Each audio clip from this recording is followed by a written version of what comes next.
Shalom, selamat pagi Bapak Ibu Saudara yang dikasih dalam Tuhan, puji Tuhan. Pagi hari ini kembali lagi saya menyapa setiap umat Tuhan dimanapun saudara berada, secara khusus dalam program Bible and Coffee ini. Saudaraku, saya rindu melalui program ini banyak umat Tuhan dikuatkan. Saya rindu melalui program Bible and Coffee ini banyak umat Tuhan kembali ke firman. Banyak umat Tuhan ketika menghadapi masalah, menghadapi pergumulan, langsung carinya dalam firman Tuhan. Sehingga apapun yang terjadi hari-hari ini tidak menggentarkan, membuat hidup kita takut. Tapi hari-hari yang kita alami adalah hari-hari yang dipenuhi dengan kekuatan, hari-hari yang dipenuhi dengan sukacita, hari-hari yang dipenuhi dengan pengharapan kepada Kristus. Karena dasar hidup kita bukan keadaan yang terjadi hari-hari ini. Dasar hidup kita bukanlah apa kata orang tentang kita, tapi dasar hidup kita adalah firman Tuhan. Dan Alkitab jelas katakan, orang yang mencari kerajaan Allah serta kebenaran terlebih dahulu, maka semuanya akan ditambahkan kepadanya. Segala yang baik kita terima berasal daripada Bapa yang baik. Mari saudara dikasih dalam Tuhan, kita kembali datang kepada Tuhan, kita akan merenungkan firman Tuhan. Kita berdoa. Bapa Surgawi, kami mengucap syukur karena kasih karunia Tuhan, karena anugerah Tuhan kami boleh kembali diberikan kesempatan untuk merenungkan firman-Mu. Sebelum kami memulai segala sesuatunya, kami hidup karena percaya kami kepada Kristus. Kami hidup karena kami tahu hidup kami Tuhan yang tentukan, Tuhan yang pelihara, Tuhan yang jaga, Tuhan yang bela. Karena itu biarlah Roh Kudus bicara bagi masing-masing kami. Sebelum kami memulai segala sesuatunya, kami tahu kami perlu firman-Mu, karena firman-Mu menerangi setiap langkah kami. Firman-Mu menuntun kami dalam jalan-jalan-Mu. Firman-Mu membawa kami masuk dalam setiap rencana-Mu yang ajaib. Karena itu ya Bapa, sampaikan sesuatu bagi setiap kami. Urapan-Mu ada atas kami. Roh hikmat dan wahyu turun atas kami, sehingga kami mengerti akan kebenaran. Dan biarlah kebenaran itu yang memerdekakan hidup kami. Dalam nama Yesus Kristus Tuhan kami berdoa. Haleluya. Amin, amin. Nah, saudara dikasih dalam Tuhan, pagi hari ini ada satu kebenaran firman Tuhan yang saya mau sampaikan buat setiap kita, yang menjadi bahan perenungan buat setiap kita tatkala kita menjalani hari-hari hidup kita. Di dalam Amsal 20 ayatnya yang ke-7, saudara dikasih dalam Tuhan, Amsal 20 ayat yang ke-7, Alkitab bilang begini, orang benar yang bersih kelakuannya, berbahagialah keturunannya. Saya ulangi sekali lagi, ayat ini singkat, padat, jelas, berisi saudaraku. Orang benar yang apa dikatakan? Yang bersih kelakuannya, maka dampaknya berbahagialah keturunannya. Tapi sebelum orang mengalami berbahagia keturunannya, berbahagia anak cucunya, maka yang diharuskan dilakukan adalah apa?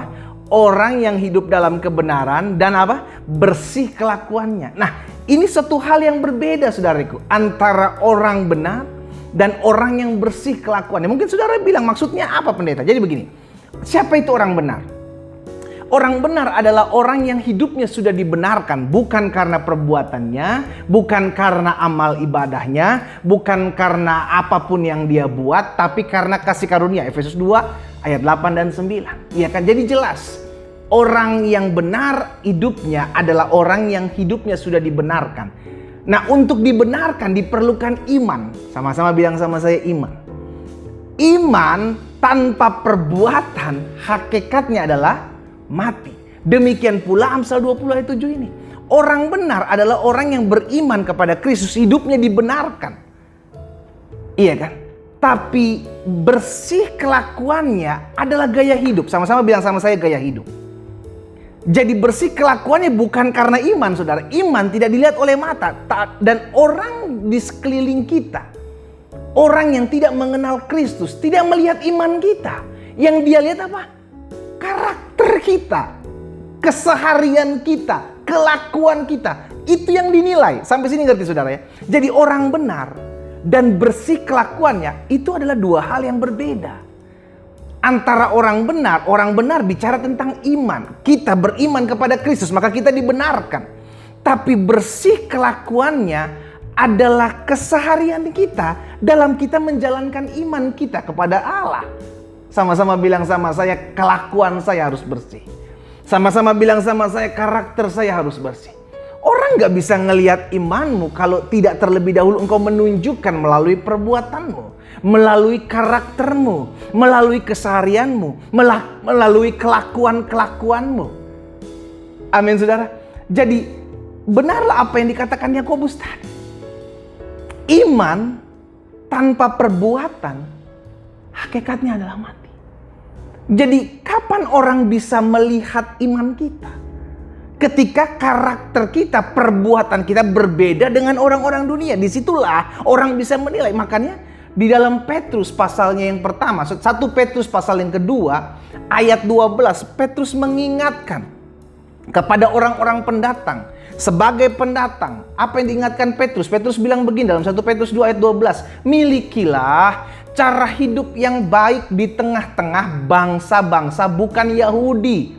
Supaya apabila mereka memfitnah kamu, lihat saudara, sebagai orang durjana, maka mereka dapat melihatnya dari perbuatan-perbuatanmu yang baik dan memuliakan Allah pada hari Ianya ia besar, pada hari Allah melawat mereka. Jadi Petrus mengingatkan pendatang-pendatang yang pada saat itu sudah dikasih dalam Tuhan, hidup di tengah-tengah orang bukan Yahudi, orang-orang yang berkepercayaan berbeda. Untuk apa? Untuk menunjukkan siapa kita, bukan dengan gagah-gagah nih, gua nih orang Kristen nih, gua nih orang Kristen. Nggak usah. Tunjukin aja dengan apa? Kepribadian yang baik. Tunjukin aja dengan perbuatan yang baik. Sehingga akhirnya apa? Akhirnya orang-orang yang memfitnah mereka. Nah ini yang kita lihat kan. Kalau hari-hari ini anak-anak Tuhan, orang-orang Kristen difitnah. Iya kan? Kita nggak usah berdebat, pakai urat, pakai otot untuk membela kebenaran. Saudara yang dikasih dalam Tuhan, tunjukkan saja buahmu. Tunjukkan saja perbuatan baikmu. Supaya Petrus bilang begini. Supaya ketika orang melihat perbuatanmu yang baik. Iya kan? Dan mereka malu ketika mereka memfitnahmu. Iya kan? Petrus bilang, belajar memiliki hidup tengah-tengah bangsa-bangsa, bukan ya, hidup yang baik di tengah-tengah bangsa yang bukan Yahudi. Supaya apabila mereka memfitnah kamu sebagai orang durjana, sebagai orang yang tidak percaya Allah, sebagai orang fasik, maka mereka dapat melihatnya dari perbuatan-perbuatanmu yang baik. Ini yang hari ini Amsal ingatkan. Kita orang benar, tapi harus memiliki perbuatan yang baik. Betul, perbuatan baik tidak bisa menyelamatkan. Perbuatan baik tidak bisa menjadikan engkau orang yang benar. Namun orang benar bisa terlihat dari perbuatan yang baik. Sampai di sini ngerti saudara? Jadi antara orang dengan orang benar, orang yang hidupnya dibenarkan, itu bicara tentang iman, faith, kepercayaan kita kepada Kristus, engkau dibenarkan. Bukan dengan perbuatan baik. Tapi ketika kita sudah diselamatkan, kita sudah menjadi orang-orang benar. Untuk itu kita harus memuliakan Tuhan. Dengan apa? Dengan perbuatan baikmu. Supaya apa? Supaya ketika orang, Petrus kembali mengingatkan, supaya ketika orang mulai memfitnah engkau, ketika orang mulai membuat engkau memfitnah saudara dan saya sebagai orang-orang fasik, sebagai orang-orang yang tidak mengenal Allah, justru mereka bisa melihat kita dari perbuatan yang baik. Dari apa? Dari kelakuan yang bersih. Kalau Amsal bilang. Dan dampaknya akan ada dalam keturunan-keturunan kita. Berbahagialah keturunan. Jadi saudara dikasih dalam Tuhan. Betul kita adalah orang-orang yang sudah dibenarkan. Karena itu kita mesti berjuang untuk berbuat baik. Kita berbuat baik bukan untuk diselamatkan. Kita bersih kelakuan kita. Supaya apa? Supaya orang melihat perbuatan kita dan memuliakan Bapa di sorga. Supaya ketika orang mulai memfitnah kita sebagai orang-orang fasik, orang-orang kafir, orang-orang yang tidak takut Tuhan, orang-orang yang menyembah katanya 3 Allah. Tapi kelakuan kita bersih. Maka Alkitab mencatat apa sudah dikasih dalam Tuhan? Orang akan melihat perbuatanmu yang baik. Dan akan memuliakan Allah pada saat Allah menjamah setiap mereka. Wow! Ini firman yang berkuasa. Ini firman yang powerful sudah dikasih dalam Tuhan. Makanya sebagai hamba Allah saya mengingatkan setiap kita. Ayo kita yang ngaku orang benar. Sertai hidup kita dengan perbuatan baik. Ayo kita ngaku orang benar, sertai hidup kita dengan apa? Dengan kelakuan yang bersih. Jangan ngakunya anak Tuhan tapi korupsi. Jangan ngakunya anak Tuhan tapi berselingkuh. Ngakunya anak Tuhan tapi berzina. Ngakunya anak Tuhan tapi tukang tipu. Ngakunya anak Tuhan tapi kelakuannya kasar. Sulit mengampuni. Come on. Hidup benar harus disertai dengan kelakuan yang bersih. Satu paket. Dengan demikian benarlah apa yang dikatakan Yakobus. Iman, kalau tidak disertai dengan perbuatan, kelakuan yang bersih, hakikatnya adalah mati. Kita tundukkan kepala kita. Kita datang kepada Tuhan. Bapa Surgawi, ampuni kami. Kalau hari-hari ini kami memiliki kelakuan yang kotor, kami tidak memuliakan Tuhan dengan perbuatan kami. Ampuni kami sebagai anak-anak Tuhan, betul hidup kami sudah dibenarkan. Tapi kelakuan kami masih jahat, mulut kami masih kasar, kami masih sulit mengampuni. Ampuni kami Tuhan. Pagi hari ini hamba berdoa dimanapun umat Tuhan berada, mereka menyadari bahwa mereka adalah orang-orang yang sudah dibenarkan.